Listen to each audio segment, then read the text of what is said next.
Saudara, pemerintah dan DPR menyepakati biaya penyelenggaraan ibadah haji atau BPIH 2026 sebesar 87,4 juta rupiah.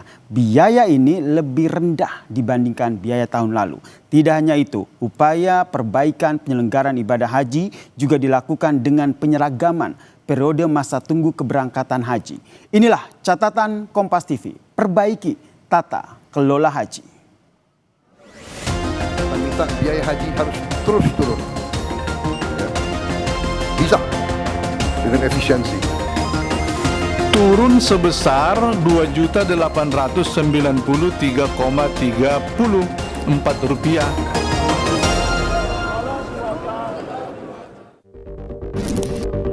Panitia Kerja Komisi 8 DPR bersama pemerintah telah menyepakati biaya penyelenggaraan ibadah haji atau BPIH 2026 sebesar 87,4 juta rupiah.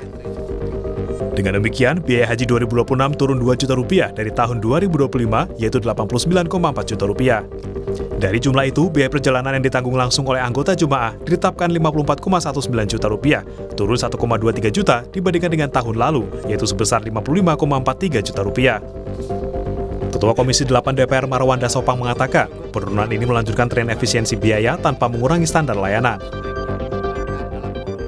Kami bersepakat dan berkomitmen dengan pemerintah bahwa kita telah mengunci di awal pelayanan tetap terbaik bagi jemaah, baik pemondokan, baik konsumsi, transportasi, itu semua kita kunci dengan kualitas terbaik dengan spesifikasi yang sudah ditentukan. Kita meyakini bahwa itulah yang terbaik buat jemaah. Wakil Menteri Haji dan Umroh Daniel Anzar Simanjuntak menyebut, biaya haji 2026 seharusnya naik 2,7 juta rupiah, diantaranya karena nilai tukar rupiah yang melemah.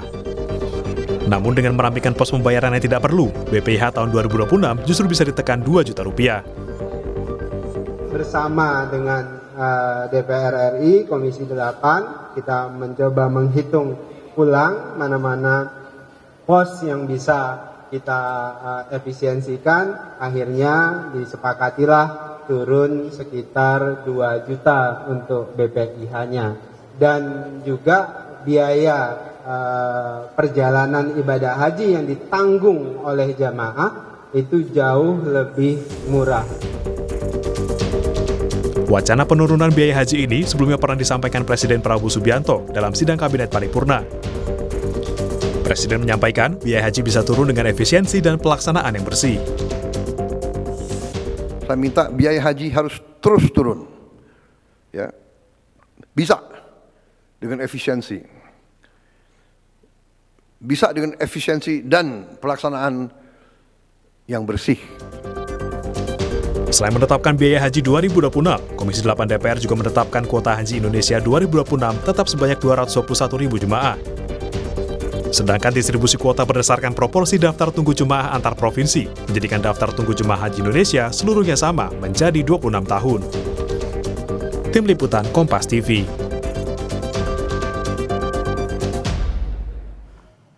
Saudara, upaya Kementerian Haji dan Umroh untuk memperbaiki penyelenggaraan ibadah haji patut diancungi jempol. Upaya perbaikan ini dimulai dengan penyeragaman periode masa tunggu keberangkatan haji. Hingga tahun 2025, saudara, lama masa tunggu bervariasi di setiap wilayah antara 11 sampai 47 tahun. Tapi mulai tahun depan, Kementerian Haji dan Umroh memukul rata periode masa tunggu keberangkatan menjadi 26 tahun. Agar kebijakan ini bisa berjalan, Kementerian Haji dan Umroh juga mengatur ulang pembagian jumlah kuota setiap wilayah. Undang-Undang Nomor 14 Tahun 2025 tentang penyelenggaraan ibadah haji dan umroh mengatur pembagian kuota haji dibagi per provinsi secara proporsional berdasarkan daftar tunggu jemaah haji di provinsi tersebut. Sehingga provinsi yang jumlah pendaftarnya banyak otomatis akan mendapat kuota haji lebih banyak. Provinsi Jawa Timur misalnya adalah provinsi yang memiliki kuota terbanyak, yakni lebih dari 42.000 jemaah. Sebaliknya, ada Provinsi Sulawesi Utara yang hanya mendapatkan kuota 402 jemaah. Meski memunculkan perdebatan di ruang publik, tetapi kebijakan ini adalah langkah positif dalam memberikan rasa keadilan hingga memperbesar peluang bagi calon jemaah haji untuk bisa berangkat ke Tanah Suci. Upaya perbaikan lain yang patut diapresiasi adalah keberhasilan Kementerian Haji dan Umroh menggolkan usulan pengurangan biaya ibadah haji reguler untuk tahun depan sebesar Rp2 juta per jemaah haji. Namun keberhasilan ini saudara masih menyisakan sebuah ironi karena beban biaya yang ditanggung jemaah dari total biaya haji secara proporsional malah meningkat selama 10 tahun terakhir saudara. Dari tahun 2015 hingga tahun 2025 dari total keseluruhan biaya haji 61% dibayar oleh jemaah. Sisanya ditanggung pemerintah dengan subsidi dari hasil pengelolaan nilai manfaat dana haji. Dan untuk tahun depan beban biaya yang harus ditanggung jemaah haji naik menjadi 62%. Kenaikan biaya transportasi, tarif hotel, dan juga inflasi global dituding menjadi penyebab kenaikan beban biaya ini.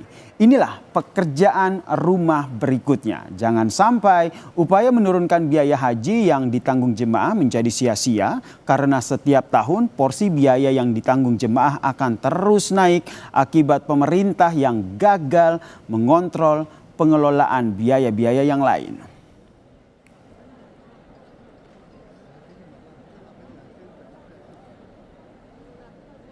Apalagi saudara ditemukan dugaan potensi kebocoran sebesar 5 triliun dari aktivitas penyelenggaraan haji. Seperti adanya dugaan praktik korupsi jual beli wewenang, ada penggelembungan biaya catering, pemondokan dan transportasi hingga permainan data keberangkatan jemaah. Setiap ada penangkapan oleh KPK, publik sering dipertontonkan bagaimana praktik korupsi leluasa dilakukan para pejabat di Kementerian Agama. Praktik korup penyelenggara haji harus diberantas dengan hukuman yang tegas dan diikuti oleh keterbukaan dalam penggunaan dana abadi umat. Kementerian Haji dan Umroh harus mendorong Badan Pengelola Keuangan Haji atau BPKH untuk transparan dalam penggunaan dana abadi umat. Dari berbagai kasus korupsi haji saudara, dana abadi umat kerap menjadi bancakan pejabat di kementerian untuk memfasilitasi kolega atau kerabat untuk naik haji. Tidak hanya itu, uang dana abadi umat juga kerap digunakan sebagai gratifikasi bagi oknum anggota DPR yang bertugas sebagai pengawas haji.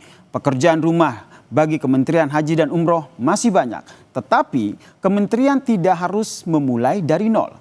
Karena sejak tahun 2010, Komisi Pemberantasan Korupsi atau KPK telah memberikan 48 rekomendasi terkait dengan pembenahan penyelenggaraan ibadah haji. Sebelumnya, di tahun 2004 saudara, Indonesia Corruption Watch atau ICW juga menerbitkan kajian yang sama.